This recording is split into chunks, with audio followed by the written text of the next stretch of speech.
This is the AX12 from Radiomaster, and it's very much a new class of radio from them. It is an ExpressLRS radio, but it is also a smart device and tablet as well, and it combines the two to give you a handset that gives you options that we've not really had before.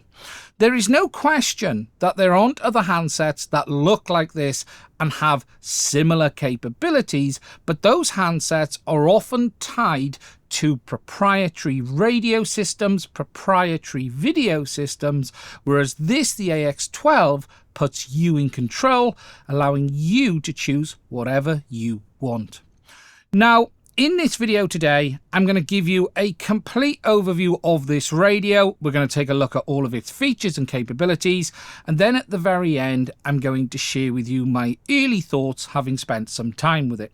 Now, just to be crystal clear, Radiomaster did send me the AX12 over to take a look at for free. However, they've not paid me to make this video. They've not seen this video before it's been published. And as always, my thoughts are entirely my own. The AX12 is unlike any other radio that I have talked about on this channel before. It is obviously a familiar shape, size and concept. It is a radio with a built-in Android smart device, but what really makes this different from anything else is the fact that it gives you control. The AX12 does come with an LR1121 based ExpressLRS system built in that supports up to 250 milliwatts of RF power on both 868-900 and 2.4 gigahertz, but it also has a nano module bay on the back, allowing you to use it with whatever RF system you want. The built-in smart device is based around Android 9, and it is a fully fledged Android 9 device, even supporting the Play Store, that not only allows you to download and install apps like Mission Planner, but you can even connect your own digital FPV system to this, either via USB input or HDMI. You can connect things like the Avatar HD or Ascent VRX module, because there's a HDMI input on the top. You can connect in HD0, or you could even use the likes of OpenIPC, connecting your Wi-Fi adapter directly to it and installing the OpenIPC app to view. This radio is giving you control over what system you want to use for both your RC and your video system, and honestly, this is really going to offer a new option for people that we have never seen before. Looking around the AX12 externally, the front of this radio is split into two halves. We have the radio section at the top and then the smart device tablet at the bottom. This tablet features a 5.5-inch 720p IPS touch display. We have an Android 9 system behind it based on an octa-core processor with 4 GB of RAM, 64 GB of storage. The radio system, as I've said, is ExpressLRS based on the LR1121 chipset, supporting up to 250 milliwatts of output, and that has a dual band external antenna mounted on the top, which you can rotate and fold backwards. On the front, you will find two X5 Hall effect gimbals. These are directly compatible with the AG01 Nanos if you want to swap them out to some nice CNC gimbals. In the middle, we have a nice large power button. We have 4 trim buttons. We have our power LEDs, as well as a speaker and a 6-position switch along there.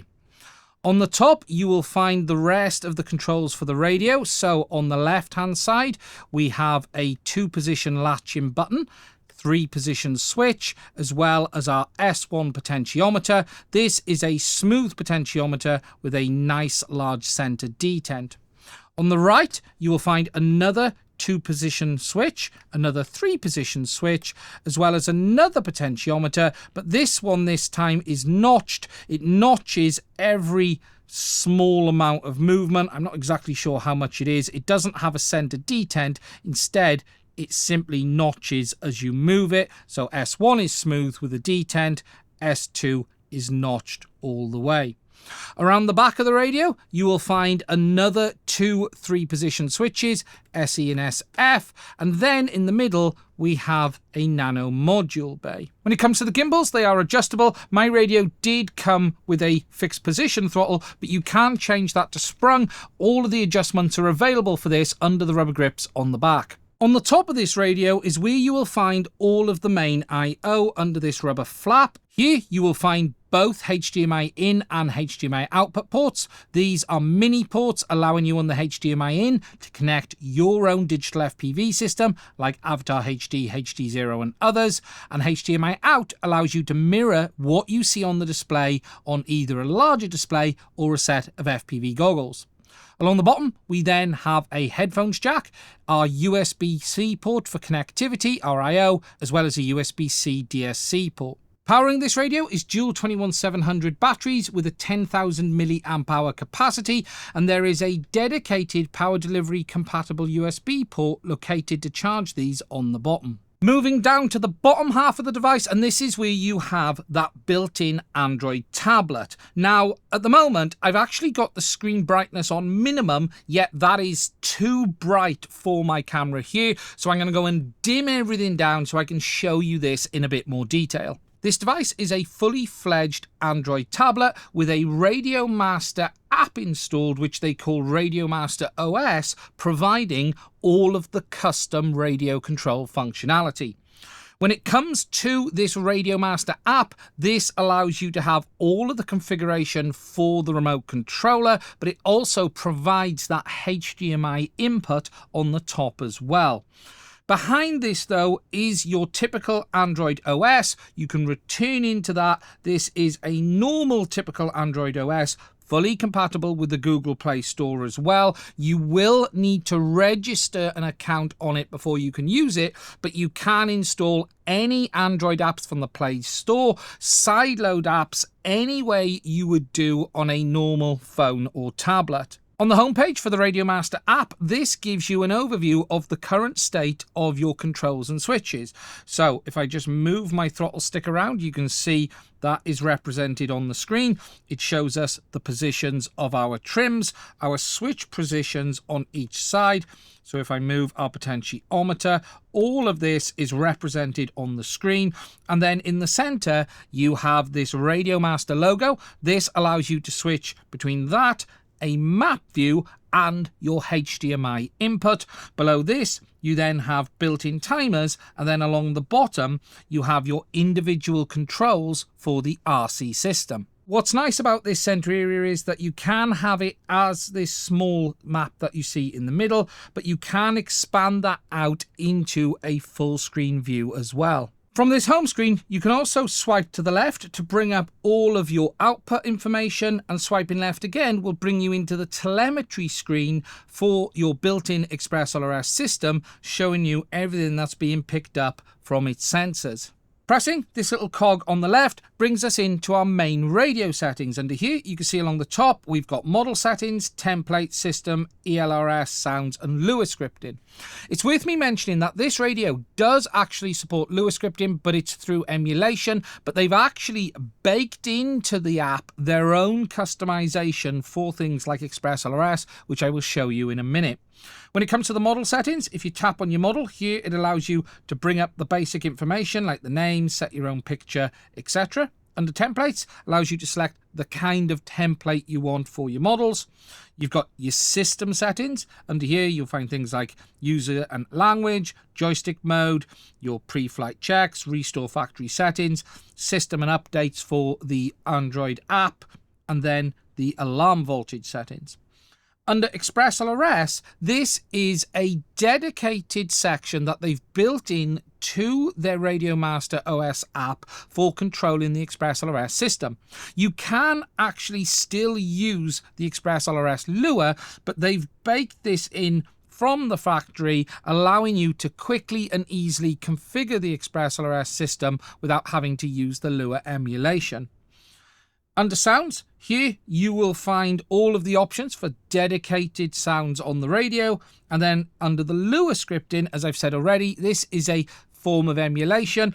We have ExpressLRS Lua already installed. and that opens up in the middle, and that is the traditional ExpressLRS lure like we have on other HTX based radios. Moving under the little plane option here, this gives us the options for our controller outputs. So you can see under the first tab, we have input checks. So this is showing us the options on our inputs. Here you can scroll up and down for all of the inputs that are available on the radio. And along the top, you have things such as click start channel calibration to calibrate your sticks and your potentiometers, and then your joystick mode settings. Under outputs, you have what it says, your output settings. So again, you have some configuration for the outputs available. You can do things like reverse the channel, set your mid, your max points, all of the usual stuff. Mixes allows us to set the mix for each one. So if I tap on it, it allows us to set all of the options for each output. So you got your elevator there. So if we go up and down on that one, we have things. We can set the input. We can add additional inputs. All of the kind of mixing functionality that you'd find in the likes of EdgeTX, OpenTX is available here. We have a dual rate setting option available, and our channel lock option, which is available as well. In the middle, you will find a little padlock. This locks the screen, so it prevents accidental inputs. We have a home button, which takes you back to this home screen. And then you've got a little question mark, which brings up some basic instructions for the radio. Shifting over to the Android side of this tablet, it's all very normal. It has the normal Android experience. You've got the RadioMaster home screen. Swiping down from the top gives you access to your notifications and your quick settings. Swiping up from the bottom gives us our apps. Has all of the usual stuff installed. So we've got Chrome, we've got Google Maps, the Play Store. I've installed a few of my own apps here at the moment as well. You can see we've got GPS Test, CPU-Z, Dev Check. These are the apps I've been using just to have a look at what's going on. You can install apps as you would normally expect via the Play Store, but you can also sideload apps onto this as well. And again, it's all of the usual Android side of things that you expect to find on a phone or a tablet. When it comes to this smartphone tablet that's built in, it's very much based around some of the usual hardware you would expect to find on the market. The SoC is the MediaTek MT8788. This is an octa-core SoC with 4 small A53 ARM cores and 4 large A73 ARM cores, all capable of up to 2 GHz. That SoC has the Mali G72 GPU built in as well. It has 4 GB of onboard memory for your running memory, and then we have 64 GB of onboard storage.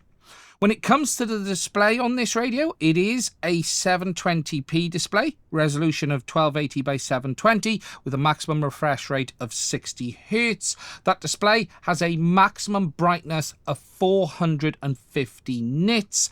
And whilst the display is 720p, it is worth me mentioning that you can input up to 1080p from the HDMI port on the top. When it comes to wireless connectivity, the built-in device does have both Wi-Fi and Bluetooth. However, there does not appear to be GPS built in as far as I can tell. I have taken it outside and tested it with various GPS apps and nothing is being detected. When it comes to connecting your digital FPV system to this radio, you have 2 options. You have USB and HDMI in. Anything that supports HDMI output should work with this radio, so that means the likes of Avatar HD, HD0, or even an OpenIPC VRX with HDMI output should work. I've tested the HDMI port and it supports both 1080p and 720p up to 60 Hz, and as long as your device is HDMI compatible, it should work. Although I am just going to say I have found a few quirks with the likes of the new Cadex Ascent system. It works absolutely fine on 1080p but doesn't want to display on 720p. On the likes of DJI, you can use this with O3 and O4 via the DJI Fly app. This works exactly the same as it does on your smartphone or tablet. You simply install the Fly app on this remote.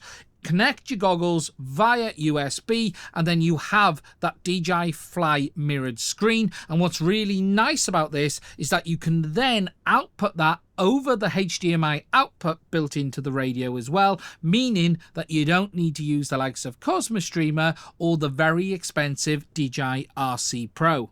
The first thing we'll look at is DJI, and I'm going to need to install the DJI Fly app to do this. That currently isn't available on the Play Store. You actually have to download that app directly from the DJI website. Now, the DJI website is actually saying that this is only available for phones, and they want you to scan this QR code here to allow us to download it. What I'm going to do is do that manually, put it on a USB memory stick, and transfer it across to the remote. So just to show you this, I've plugged a USB-C to A cable in, and I have a memory stick there. And if we now swipe down from the top, enable the host function, and then we should see our memory appear, which is my USB drive here. I'm going to explore it, find my Fly app, which is this one here, and then we can install it. Once the app's installed, we can then connect our goggles. To get this working, I have found that you need to make sure that you have the host option there turned off. And once that's the case, we're going to plug the USB port into the bottom of the goggles. It will pop up and ask you about USB preferences. And I hear it says, allow DJI Fly to access DJI Glass. I'm going to say OK to that. You can now see the Go Fly view has come up, and then my O4E unit, which is there, has connected. You can see my hand moving there. It is just worth me mentioning that the latency you're going to get on this is going to be the same latency that you get through the Fly app on your smartphone before. So for instance, if I bring that in close, if I pop my finger over it, you can see that there is definitely some increased latency here. That is simply as a result of the way the DJI system outputs over USB, and you can see that there, but that gives us our full view of the DJI app just like you would have on your smartphone or tablet. What's really nice about this as well is that you can do the full pass-through to the HDMI out on this remote controller. This means that rather than having to use the likes of the DJI RC Pro, which is incredibly expensive, or get yourself something like Cosmos Streamer, you can do it directly on this remote. If you just look there, I've got the HDMI output connected. You can see the DJI on the screen, and if I move up to my monitor, you can see that now showing on there. What's really nice is that it is a complete pass-through, so it shows all of the Android system information directly through, whether it's HDMI input or the USB input, so you can use this as a display output if you wanted to in professional situations. Also on USB, you can do things like connect OpenIPC. Here, I've got an OpenIPC compatible Wi-Fi adapter that is connected via an OTG cable into the top. And then I've installed the Pixel Pilot app on the device. I'm going to open that up, power up the quad on the bench, and this will then connect. And again, you can use this with any of the OpenIPC compatible systems. It really needs an external Wi-Fi adapter. You don't want to do this with the internal adapter. I haven't even checked if it's compatible. You should just use the external hardware. And there you can see that OpenIPC system is connected. That is actually much lower latency than you get on the likes of the DJI system via USB pass-through. So again, this just gives you another option on the USB side of things. And then you have the HDMI side of things, and really the choice is yours at this point. We have HD0, Avatar HD, Walk-Snail Ascent, and the OpenIPC. I'm not going to demonstrate the OpenIPC stuff again. What I will do though is quickly show you HD0 Avatar HD, and we will plug in the Ascent VRX as well. When it comes to actually viewing the HDMI input on this radio, there are two different options. You can view it within the RadioMaster app, which I will show you in a moment, but you can also view it via the camera app on the device as well. The camera app will bring that HDMI input onto the display. I don't have anything connected at the moment, but we have the camera app there in the corner, and when you have an input there, that will show on the display, and I will demonstrate this as we move through the video. Here we have the HD0 VRX connected. I have it set to 1080p mode, and to bring this up on the screen, you tap our center area, we've gone to the map, tap again, and it brings it up in a little window here. What I have found is sometimes it doesn't always connect and it doesn't bring that up. If that is the case, power everything on, close this app, and then reopen the app from the app screen, and then when you reopen it, hopefully it will show up here in the center. If it still doesn't show up at that point, I would make sure that you do have it set to the 1080p output.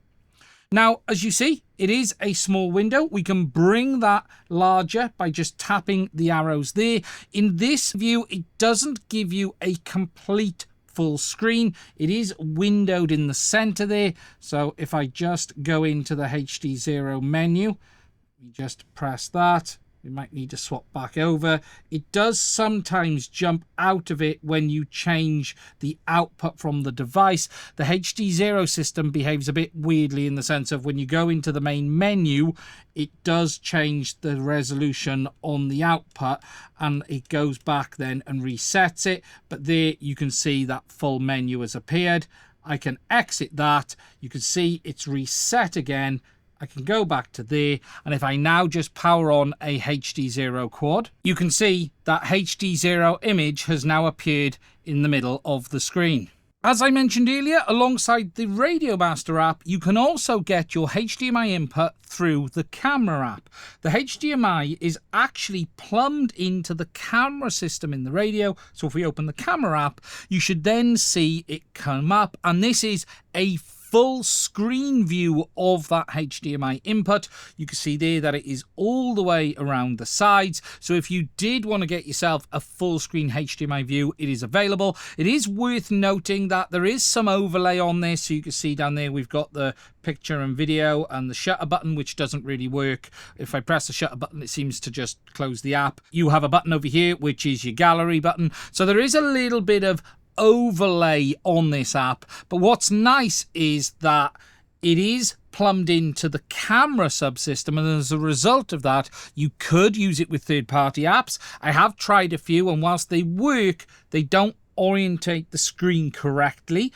but it means someone could create their own app that takes full advantage of this, again allowing things like recording and a lot more options than you get in the radio as standard. Today this is all quite basic functionality, but it is continuing to develop, and you're likely to see a lot more change on this in the future. Next, moving over to Avatar HD, we've got the VRX connected, and here we have the Moonlight. If I now just expand that out to full screen, you can see there the image coming up on the display.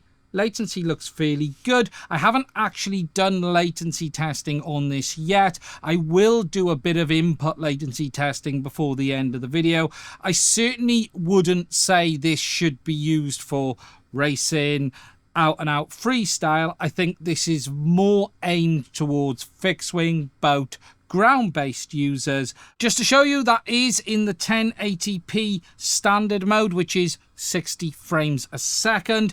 It doesn't work in the 100 frames a second mode. Unfortunately, you are going to be limited to the normal higher latency modes when using this display. Just to show again the camera app with Avatar HD, we've got the VRX connected. I won't bother showing you this with Ascent. It's going to be the same thing, but the reality is you do have that available if you want it in that full screen view. And finally, showing you this with the Ascent VRX. I've got the quad turned on there. If I just hop into the menu and just show you again, we are in that 1080p 60 frames a second mode. And that is displaying on there nicely. Oh, I think I just knocked the HDMI cable. Let me just scroll back through, bring that back up. There we go. And then you can see the output there showing on the display. Now, I've done a bunch of testing on these VRXs, and as I mentioned earlier, I was having some issues with 720p on the Ascent. However, actually, it appears to be on all of the VRXs, 720p seems to be temperamental. This is something I fed back to Radiomaster because there's not really a good reason why 720p 60 doesn't work. It seems fine at 1080p, but it is something I did just want to mention. Also, you may have noticed a few times when I entered the menu system, it reset the output on the display and it went back to the Radiomaster logo. Some of these VRXs actually change their HDMI output when you enter the menu system, and that is triggering a reset on the display system on that HDMI input. And again, this is something that I have fed back to Radiomaster. I have seen this happening on other systems, but because of the way this software is making you select the HDMI input, it's like it's triggering a reset, and hopefully they might be able to sort of force the HDMI display up so it doesn't reset back to the Radiomaster logo. Now, when it comes to the latency on the inputs on this remote, the USB should pretty much match any other phone or system. There will be display latency variances, and I will talk about that a little bit more in a minute, but I would largely expect the USB performance on this to match what you have on most standard smartphones. It is a 60Hz display, so that is going to have an effect. DJI 03 and 04, you've got a lot of latency in the Fly app already, so that isn't going to really be improvable. However, OpenIPC looks pretty good. HDMI input latency is the biggest area that people will want to understand, because you have all of these systems that all in themselves have their own inherent system latency, and then you've got the latency that is added by the input. Now, I've done a bunch of testing on this using HD0 as the baseline. The reason we use HD0 as the baseline is very simply, it is known fixed latency. It isn't variable. I've done an incredible amount of testing in the past on HD0. I know exactly what the latency is, and we're going to use that as our 0 point to be able to try and understand what latency we're getting on the HDMI input on the AX12. Here on this chart, we have my latency testing results for the AX12 in direct comparison to HD0. We were using the normal HD0 system here. This is the 60 frames a second mode. The reason for that is the Nano 90 only works on the goggles. That isn't available on the VRX, which we're going to need to use on both the HD0 goggles and the AX12. The first test was the normal HD0 system on the HD0 Goggles 2 internal receiver. You can see our first pixel result is 3.8 millisecond and our full frame is 18.8. The reason I did this test is to then directly compare it to the same goggle but using the HD0 VRX module.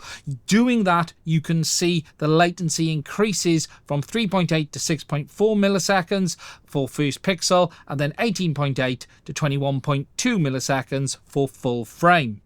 These two tests show that there's about a 3 to 4 millisecond increase on using the HD0 VRX module via HDMI compared to the HD0's internal receiver. This isn't strictly the HDMI latency of the HD0 goggles. This is the added latency of the processing on the VRX module and the HD0 goggles HDMI input. But what this does give me is a perfect baseline to compare to the AX12. Hopping back over to the chart on the right hand side, you can now see the results from the AX12.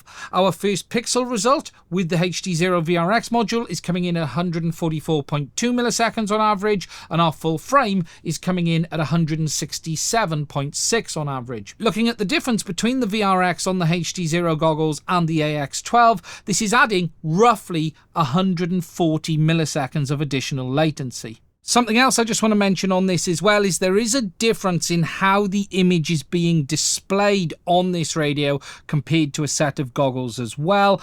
The display on this radio appears to be designed for use in a smartphone, and as a result of that, the display actually reads out from right to left, or what would be in portrait position, top to bottom, unlike the 16:9 displays that you get in your goggles, which reads top to bottom. And as a result of this, you are getting the image creep across the display when it is being read out. It isn't really something most people are going to notice, but it is just something I wanted to mention as I spotted it in my testing. Obviously, these latency numbers are a lot higher than we're used to seeing in the likes of freestyle FPV or racing. They are very much on par with what you would get from a traditional camera drone. Most of DJI's camera drones, Mini 5, Mini 4 series, are all in the 110 to 140 milliseconds range. Again, this remote is very much designed for ground-based applications, fixed wing, situations where this wouldn't necessarily be an issue. 140, 150 milliseconds in a plane, in a long-range quad, you're really not going to be noticing. It's only if you're going to be flying in a field in proximity or where you want to be able to instantly feel the reactions is where this would become an issue. Another nice feature on this radio is the fact that it fully supports the Mavlink pass-through function. This is a feature in ExpressLRS that allows you to change the communication protocol from CRFS to Mavlink, allowing both RC control to be sent to the aircraft, but Mavlink-based telemetry to be sent down to the remote, and you can view that directly on the likes of Q Ground Control on the display. As an example, here we have a Cube Orange Plus running ArduPilot. This is being powered by USB rather than powering up the whole aircraft on its battery. And then we have an ExpressLRS receiver connected into Serial 2. That is all configured for the ExpressLRS Mavlink pass-through, and here you can see on the display we are connected in Q Ground Control. Along the top we have our telemetry information. Not everything is showing because I'm indoors, but we have all of the configuration available over Mavlink. As you can see here, the status of the aircraft. If I go down into radio as well, you will even be able to see the feedback from the RC sticks. Again, this isn't the local feedback. What you're seeing here is the feedback from the RC system being sent over Mavlink to the flight controller, and that's sending that back over telemetry down into Q Ground Control. What's really nice about this feature is that you can use ArduPilot PX4 Mavlink-based systems with ExpressLRS radios without having to actually use separate telemetry radios. It isn't as fast as a separate telemetry radio, but it is certainly good enough, and it means that you can have a really nice and clean integrated system. Now, before I wrap this video up, I just wanted to do a quick unboxing. I'm recording this at the beginning, but this is the end of the video because this radio was so different. I wanted to jump straight in and talk about the radio rather than wasting time at the start about an unboxing, but I do just want to show you what you get here. So it comes in this nice box, typical RadioMaster box that we see these days, that shows all of the main specs. Inside you have your instructions as well as a sticker pack. The radio does come in this semi-rigid hard case, same type of hard case you get on a lot of other radios from RadioMaster. If we just open it up, inside you have your handset itself. Obviously, you guys have seen that already. There's a nice molded area for that in the bottom. And then in the top, let's just go through what we get here because this is all quite a bit different. We have a USB cable. Okay, that's not different. We have a little pouch. We have another USB cable. which appears to be a bit of a OTG cable, USB-C to USB-C, a very short one. We have gimbal covers that go over the sticks. So let me just get them out to show you. There we go. So these are like little gimbal waterproof covers that go over the top of the sticks, just like that there. And then we have in this little pouch, I'm not sure what's this. This is a bit different to what I've seen in other radios recently. I'm trying to get it open without breaking it, because this little envelope, they usually tear. Well, hey, managed to do it. And in here, we have some screen protectors for that main display. At this point, you're probably wondering, how much does the AX12 cost? Well, I had a number in my head before Radiomaster told me. I've seen other radios on the market before, similar, that are in the $500, $600, $700 mark, and I had a number that was at least double of what Radiomaster have told me, and the price is going to be $249.99. You can buy this radio for under $250. If you're a DJI user using it professionally and you want to get HDMI out, you can get this for under $250. If you want to build yourself a radio system with your video built in, you can get it for under $250. I am astonished at the price point they are doing this at, and it is going to make things incredibly interesting, because I'm not going to sit here and say that's a throwaway price, but it is certainly much lower than I was expecting. So, to share with you my thoughts on the AX12, and I just want to be crystal clear in saying I do not remotely have enough flight time on this radio to give you out-and-out opinions on how stable it is.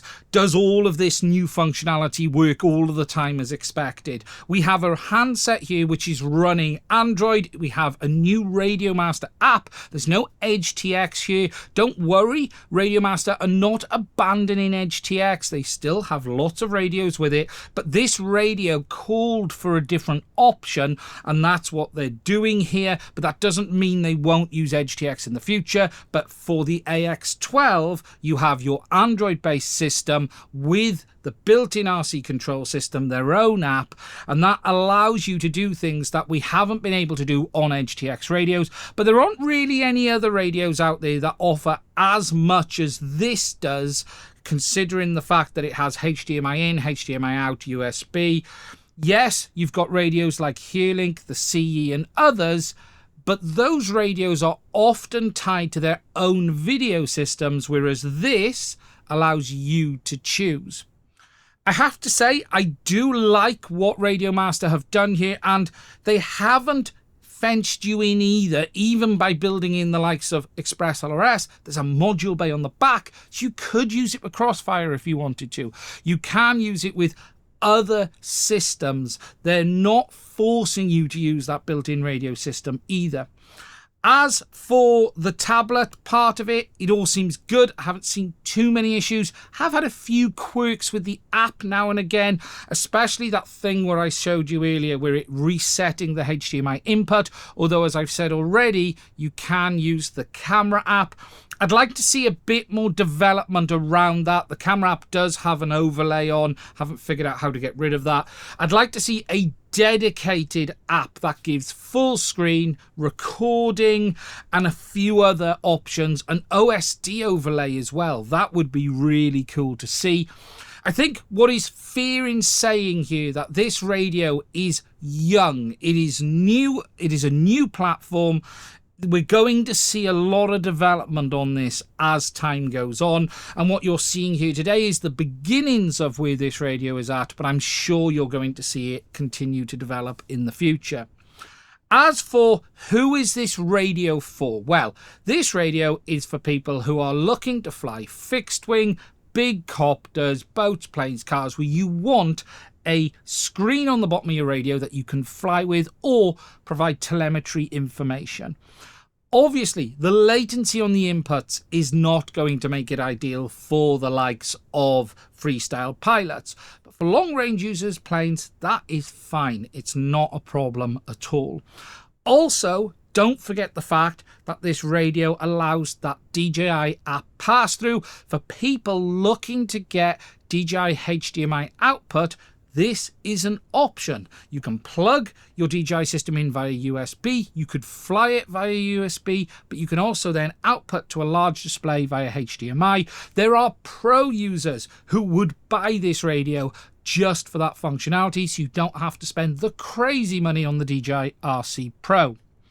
In the end, this is an entirely new radio, a new class of radio, and it's going to be really interesting to see how it develops over time.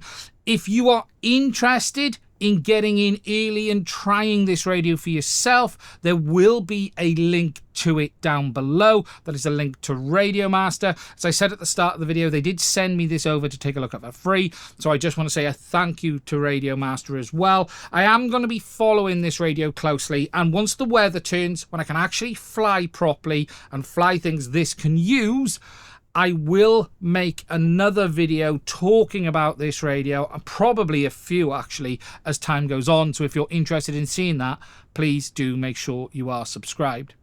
Now, that's it from me on this one. I hope you found it useful. If you'd like to support the channel to allow me to keep making content, please do consider checking out the links to my Patreon as well as buy me a coffee. It is only through the support of my patrons am I able to keep making content on this channel. And if you'd like to support us, please do check it out. I want to say a massive, massive thank you to all of my patrons. Genuinely, we would not be able to do this without your support. Anyway, that's it from me. Look after yourself, stay safe, and I will speak to you soon.